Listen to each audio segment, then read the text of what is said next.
마가복음 6장 14절부터 29절까지 돌아가면서 한 절씩 읽겠습니다. 이에 예수의 이름이 드러난지라 헤롯 왕이 듣고 이르되 이는 세례 요한이 죽은 자 가운데서 살아났도다. 그러므로 이런 능력이 그 속에서 일어나느니라.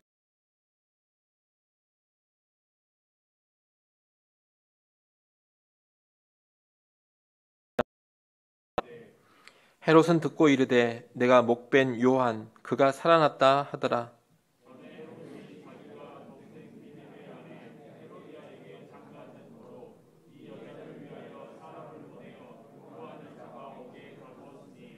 이는 요한이 헤롯에게 말하되 동생의 아내를 취한 것이 옳지 않다 하였음이라.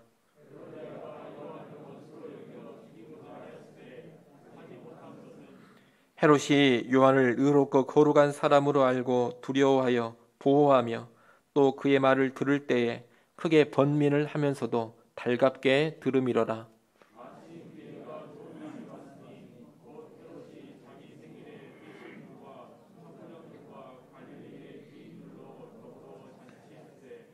헤로디아의 딸이 친히 들어와 춤을 추어 헤롯과 그와 함께 앉은 자들을 기쁘게 한지라. 왕이 그 소녀에게 이르되 무엇이든지 내가 원하는 것을 내게 구하라 내가 주리라 하고,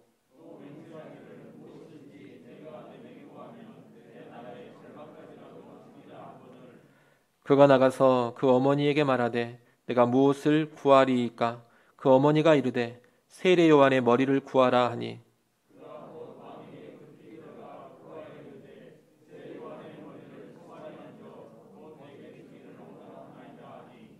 왕이 심히 근심하나 자기가 맹세한 것과 그 앉은 자들로 인하여 그를 거절할 수 없는지라.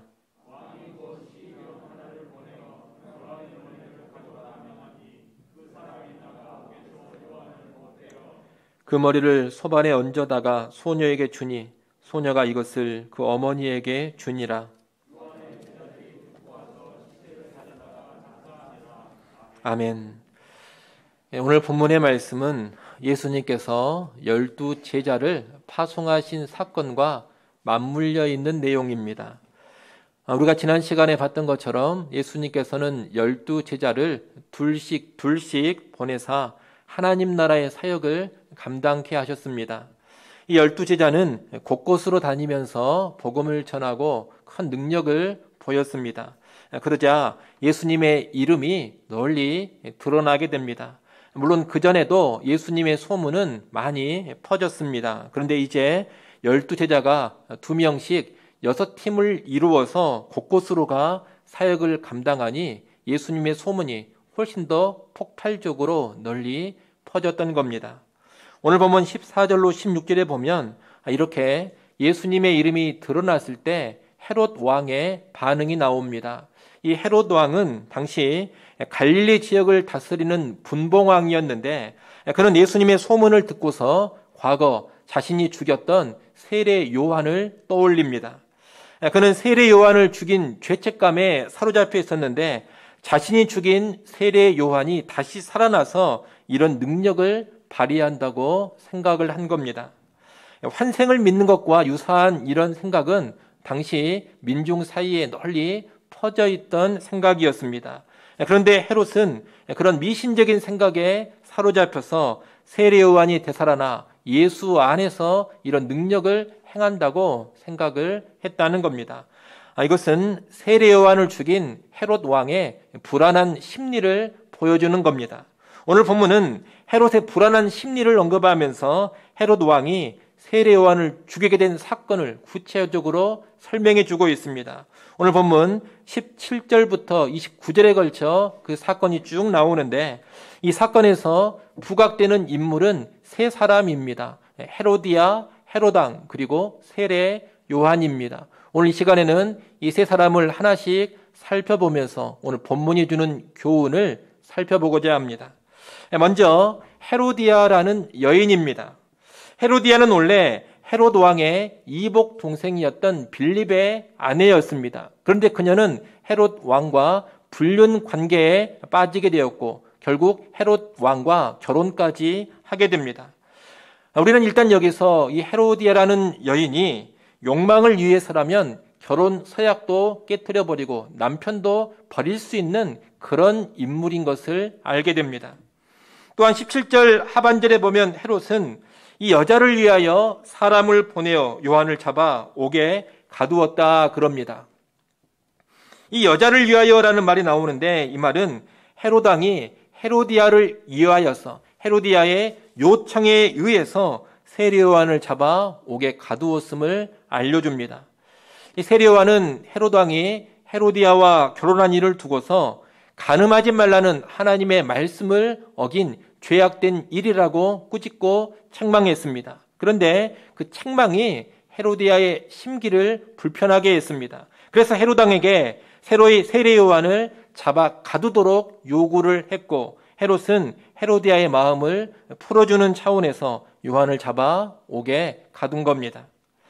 19절에 또 보면 헤로디아가 요한을 원수로 여겨 죽이고자 했다고 합니다. 세례 요한을 옥에 가둔 곳으로 만족하지 못하고 아예 죽여버리려고 했다는 겁니다. 그런데 20절에 보면 헤롯이 요한을 의롭고 거룩한 사람으로 알고 두려워하여 보호하며 또 이렇게 말하고 있습니다. 여기서 보호하며라는 단어는 헬라어 원문으로 보면 계속해서 거듭거듭 보호해줬다 이런 의미를 가지고 있습니다.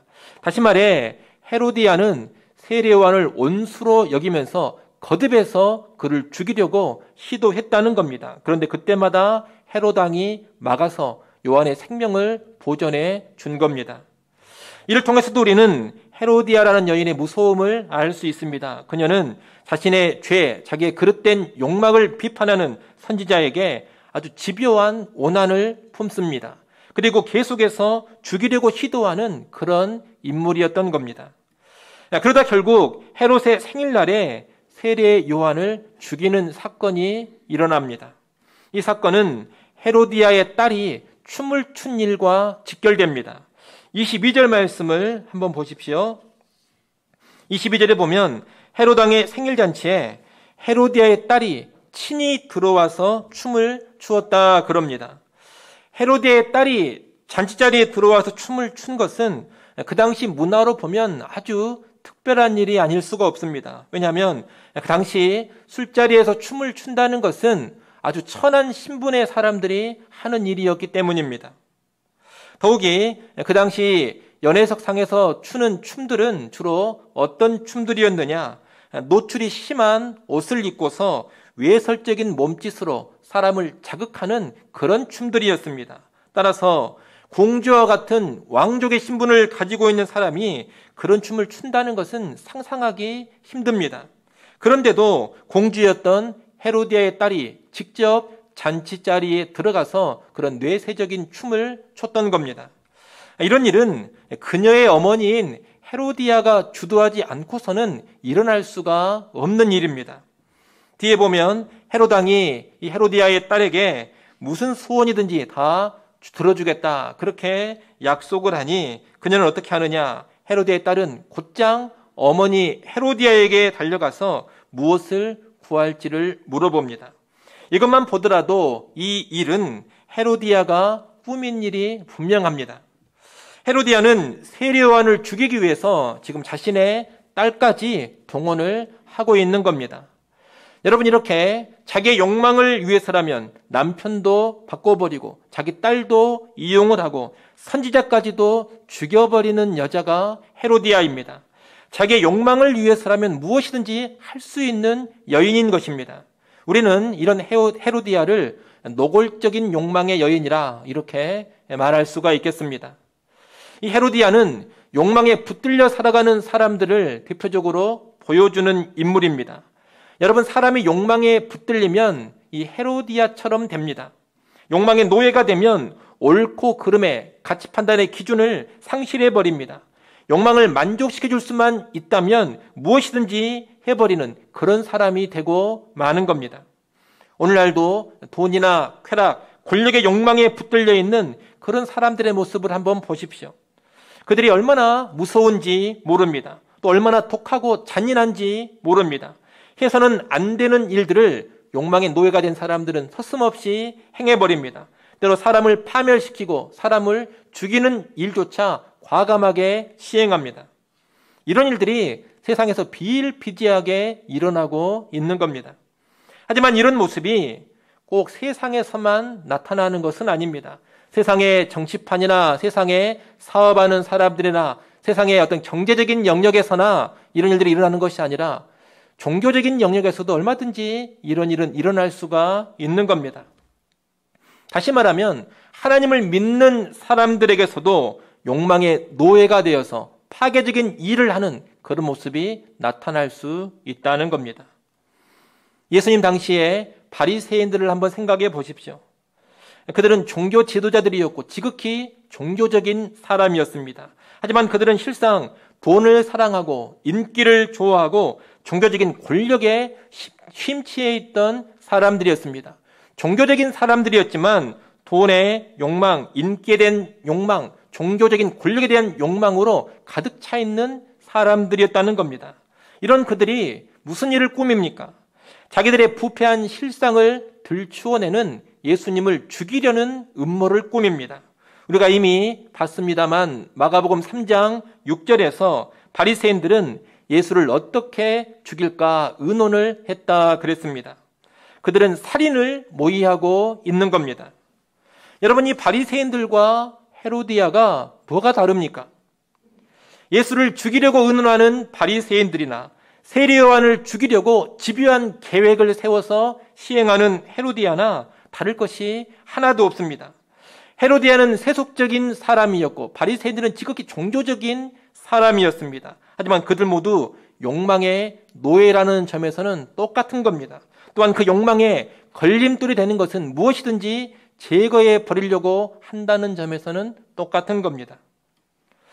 여러분, 신자라고 목사라고 욕망의 노예에서 예외가 되는 것은 아닙니다.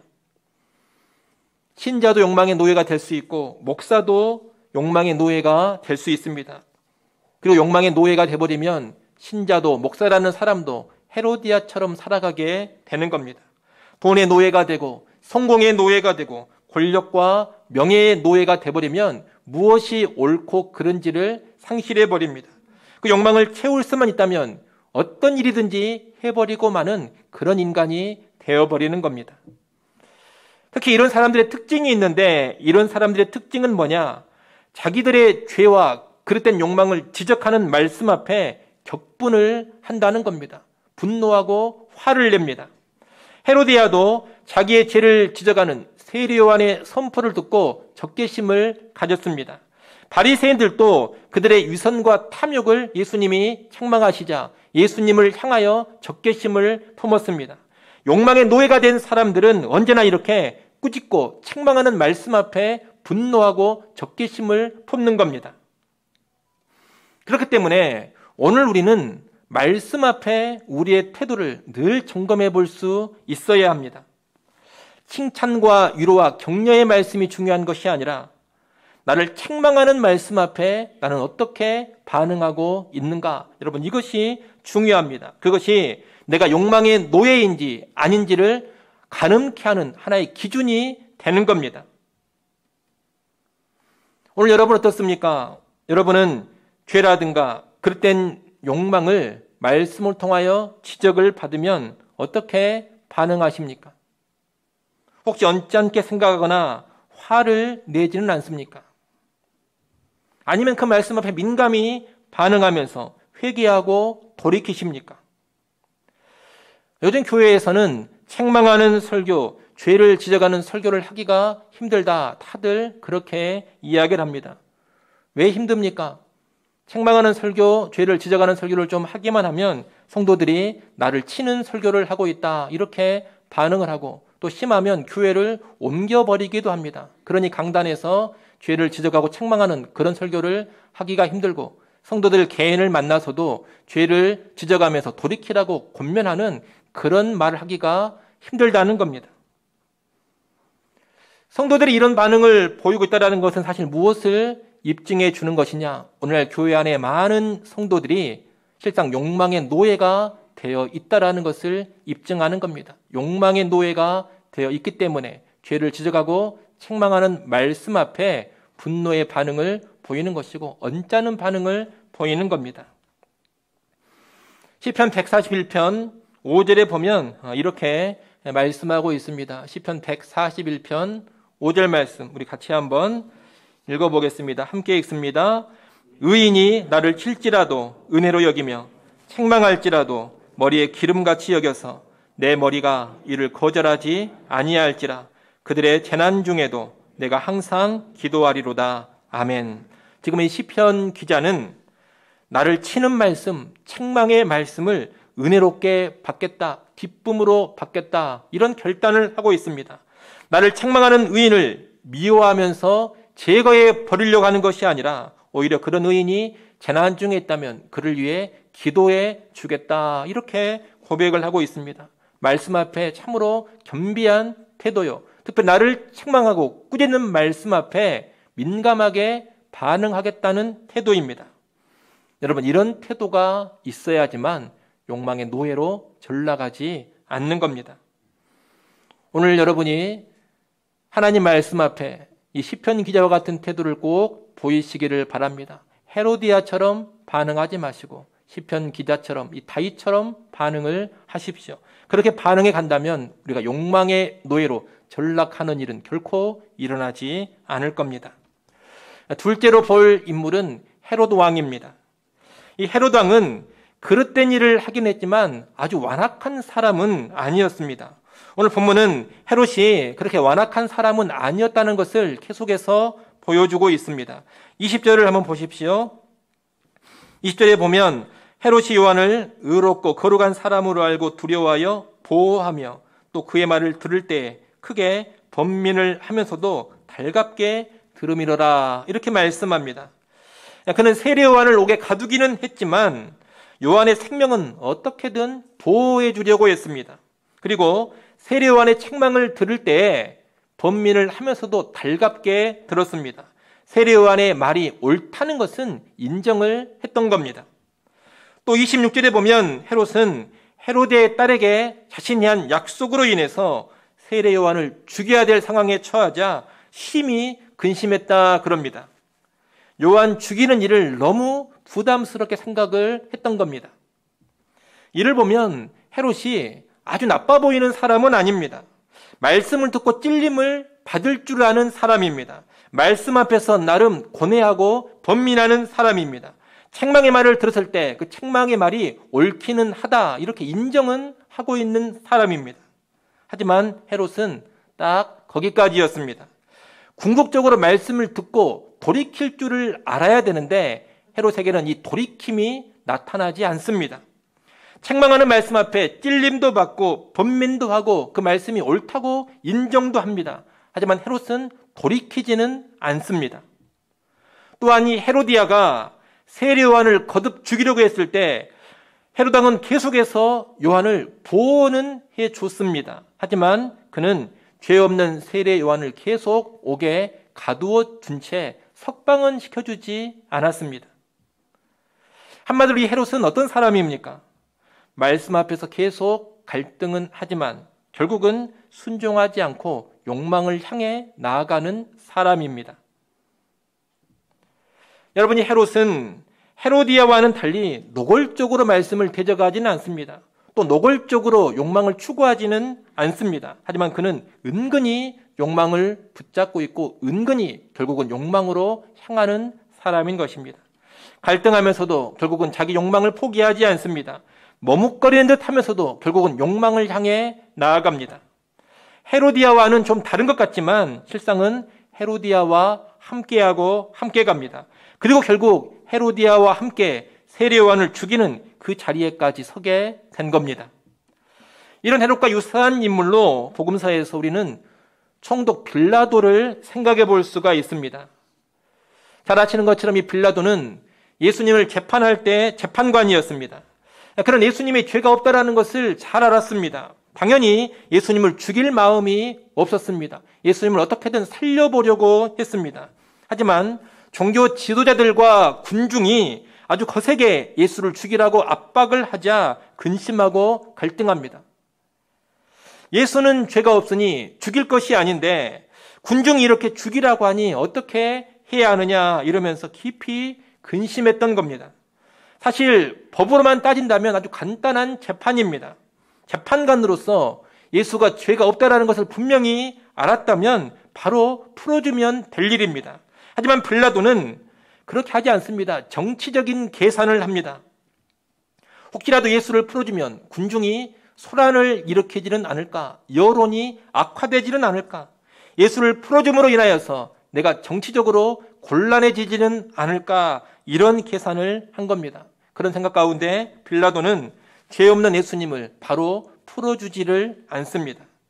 한마디로 정치적인 욕망으로 진리의 편에, 옳은 편에 확실하게 서지를 못했던 겁니다. 그는 갈등하고 번뇌하면서 종교 지도자들 그리고 군중과 계속 협상을 합니다.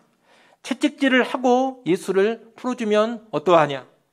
죄에서 한 명을 풀어주는 관례가 있으니 그 관례에 따라서 예수를 풀어주면 어떻겠느냐? 이런 식으로 어정쩡한 협상을 계속합니다. 하지만 군중은 계속 거부하며 예수 죽이기를 요구했고 결국 빌라도는 예수님을 죽이도록 십자가형에 넘겨버립니다. 헤로드 왕처럼 이 총독 빌라도 역시 무엇이 옳은지는 분명히 알고 있었지만 자기 욕망을 위해서 결국 의롭고 거룩하신 예수님을 죽인 겁니다. 여러분 지금도 이런 헤로드 왕이나 총독 빌라도와 같은 사람들이 정말로 많습니다. 무엇이 옳은지는 알지만 욕망에 끌려 옳은 대로 행하지를 못합니다. 갈등하고 근심하면서도 결국은 자기의 욕망을 따라 나아갑니다. 돈에 대한 욕심, 성공과 출세에 대한 욕심, 현재의 지위를 그대로 유지하고픈 욕심, 안전하고 편안한 삶에 대한 그런 욕망으로 정의를 외면하고 진실을 외면하는 그런 사람들이 많다는 겁니다. 갈등을 합니다. 번뇌합니다. 고민하고 근심합니다. 하지만 결국 거짓을 택하고 불의를 택합니다. 세상에만 그런 사람들이 많은 것이 아니라 교회 안에도 이런 사람들은 적지 않습니다. 오늘날 교회 안에서 말씀 앞에 찔림도 받고 고뇌도 하면서 결국은 돌이키지 않는 그런 신자들이 얼마나 많습니까? 내 삶이 말씀에 불순종하고 있다는 것을 인정하면서도 욕심에 끌려서 그 불순종을 지속하는 사람들은 또 얼마나 많습니까? 갈등하고 고뇌하지만 결국 거짓의 편에 서고 불의의 편에 서는 그런 신자들이 또 얼마나 많습니까? 그런 모습이 노골적으로 죄를 짓고 적극적으로 예수를 거부하고 대적하는 사람들보다는 좀 더 나아 보일지 모릅니다. 그래도 나는 찔림은 받고 산다. 그래도 나는 양심의 가책은 느낀다. 그래도 나는 근심하고 고민 많이 했다. 여러분 이러면서 스스로를 위로할 수 있습니다. 하지만 계속 그런 상태로 있으면 결국에는 예수의 대적자들과 한패가 됩니다. 말씀 앞에 제대로 돌이키지 않고 갈등만 하고 있고 근심만 하고 있는 사람은 끝까지 가보면 결국 노골적인 죄인들과 한자리에 서 있는 겁니다. 결국에는 악한 죄인들, 노골적인 죄인들과 한 통속이 되어서 살아가고 있다는 겁니다. 그런 여러분, 신앙생활을 하시면서 어정쩡하게 있지 마십시오. 말씀 앞에 갈등만 하고 근심만 하고 있지 마십시오. 찔림을 받으면서도 고민만 하고 있지 마십시오. 버릴 것은 확실하게 버리셔야 되고 돌이킬 것은 확실하게 돌이키셔야 됩니다. 진리의 편에 분명히 서야 되고 진실과 정의의 편에 명확하게 서야 합니다. 교회 안팎의 모든 삶에서 신자는 그렇게 살아야 합니다. 그래야지만 진정한 예수의 제자가 되는 겁니다. 이를 명심하시고 우리 모든 삶의 영역에서 하나님 말씀에 확실하게 그리고 적극적으로 순종할 수 있기를 바랍니다. 마지막으로 볼 인물이 세례 요한입니다. 이 세례 요한은 선지자로서 헤로드 왕의 죄를 그리고 헤로디아의 죄를 간과하지 않습니다. 18절 말씀에 보면 이는 요한이 헤롯에게 말하되 동생의 아내를 취한 것이 옳지 않다 하였습니다. 이렇게 기록되어 있습니다. 여기서 헤롯에게 말했다라고 되어 있는데 이 말하다라는 동사는 헬라어로 보면 진행형으로 되어 있습니다. 진행형으로 되어 있다라는 것은 세례 요한이 헤롯 왕에게 계속해서 거듭 이 죄를 지적했다는 뜻입니다. 여러분 세례 요한은 헤롯 왕의 이 간음의 죄를 딱 한 번 지적하고 끝내버리는 것이 아닙니다. 그래도 내가 말은 한 번 했다, 이 정도로 마치지 않았다는 겁니다. 요한은 헤롯 왕이 죄에서 돌이키지를 않자 계속해서 그 잘못, 그 죄를 지적했던 겁니다. 그런데 여러분, 이 당시 헤롯 왕의 행실이 하나님의 말씀을 어긴 죄라는 것을 세례 요한만 알고 있었겠습니까? 그렇지 않습니다.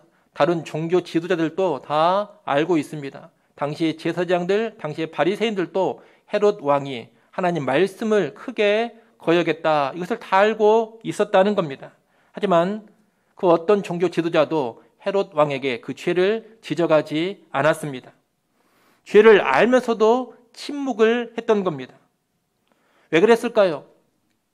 권력을 가지고 있는 왕이 무서웠기 때문입니다. 그들은 하나님보다 왕을 더 두려워했습니다. 진리보다 자기들의 안전과 생명을 더 사랑했습니다.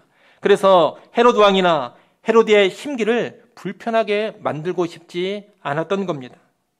하지만 요한은 의의 사람, 거룩한 사람, 진리의 사람이 되어서 헤로드의 죄를 계속해서 책망하고 꾸짖었던 겁니다.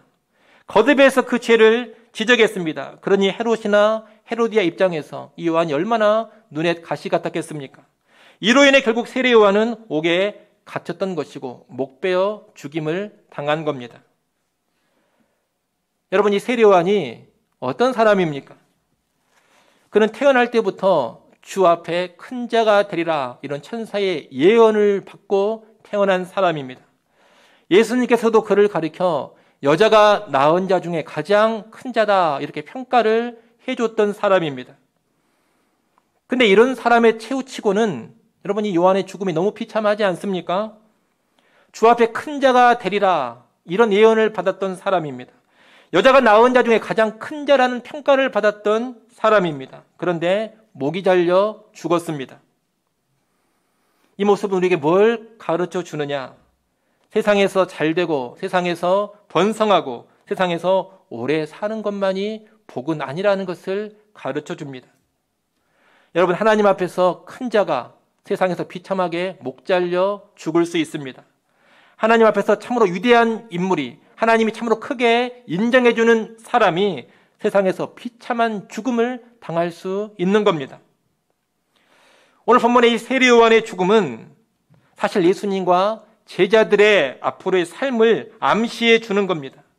이 세례 요한의 죽음은 일단 예수님의 죽음을 암시합니다. 의롭고 거룩한 세례 요한은 우유부단한 헤롯 왕과 간교한 헤로디아에 의해서 죽임을 당했습니다. 그처럼 이제 예수님도 우유부단한 총독 빌라도와 간교한 종교 지도자들에 의해서 죽임을 당하게 될 겁니다. 주 앞에서 큰 자였던 세례 요한의 죽음은 하나님의 아들이신 예수 그리스도의 죽음을 전망케 해준다는 겁니다. 나아가 이 세례 요한의 죽음은 예수님을 따르는 제자들이 세상에서 당하는 환난과 핍박을 암시해 줍니다. 제가 서두에 말씀드렸습니다. 이 세례 요한의 이야기는 파송된 제자들 이야기와 맞물려 나온다 그랬습니다. 파송된 제자들 이야기를 하면서 이 세례 요한의 죽음 이야기를 다루고 있는 것은 세상으로 파송받은 제자들의 삶도 세례 요한과 비슷하다, 이것을 알려주기 위함입니다. 이 마가복음 6장에서의 제자들의 파송은 실습 차원의 파송이었기 때문에 아주 노골적인 세상의 핍박은 나타나지 않습니다. 하지만 이제 예수님께서 죽으시고 부활 승천하신 후에 본격적으로 세상으로 파송되는 제자들은 아주 극심한 환난과 핍박을 당하게 됩니다. 실제 예수님의 제자들은 후에 사도 요한만 빼고서는 다 순교를 했습니다. 사도 요한도 순교는 하지 않았지만 반모섬에 유배당하는 고난을 겪었습니다. 예수님의 모든 제자들이 세상에 파송받은 후에 환난과 핍박의 삶을 살았다는 겁니다. 이것은 지금도 마찬가지입니다.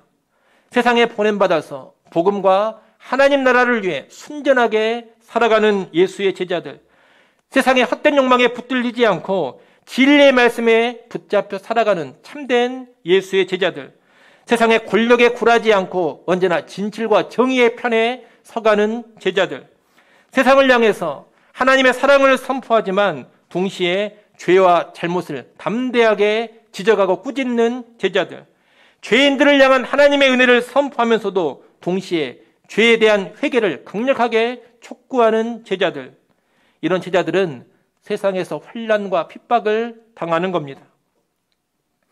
타락한 세상, 회개하지 않는 죄인들은 이런 예수의 제자들을 원수처럼 여기며 죽이려고 달려들 겁니다. 예수님은 요한복음 7장 7절에서 세상이 나를 미워하나니 이는 내가 세상의 일들을 악하다고 증언함이라, 이렇게 말씀을 하셨습니다. 우리의 주가 되신 예수님께서 세상의 일들을 악하다고 증언한 결과로 세상의 미움을 받았다는 겁니다. 우리의 주가 되신 예수님께서 이러하셨으니 그분을 따르는 제자들 역시 세상에서 미움받는 것은 지극히 당연한 일입니다. 여러분, 예수님을 온전히 따르는 참된 제자들은 세상에서 늘 인정받고 승승장구하는 것이 아닙니다. 오히려 많은 경우에 복음을 선포하다가 외면을 당하고 진리를 외치다가 옥에 갇히고 악과 불의에 타협하지 않다가 목베어 죽임을 당하는 겁니다. 제자들의 모임인 교회 공동체 역시 언제나 세상에서 승승장구하며 세상 위에 군림하는 것이 아닙니다. 하나님의 교회가 늘 커다란 교회를 이루고 사람들이 우러러보는 교회가 된다, 그렇게 생각하지 마십시오. 하나님의 교회는 오히려 세상에서 버림받고 멸시당하고 죽임당할 수가 있습니다. 오늘날 우리는 예수의 제자들이나 하나님의 교회가 이 세상에서 힘과 권력을 얻어 누리는 것을 좋아할지도 모르겠습니다.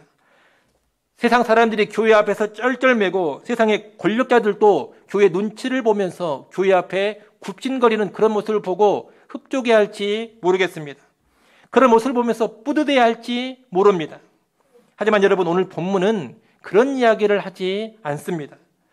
세상에 권력을 지니고 있는 왕과 욕망의 화신인 여인과 뇌세적인 춤을 추는 소녀에 의해서 목베어 죽어나갈 수 있는 존재가 교회인 겁니다.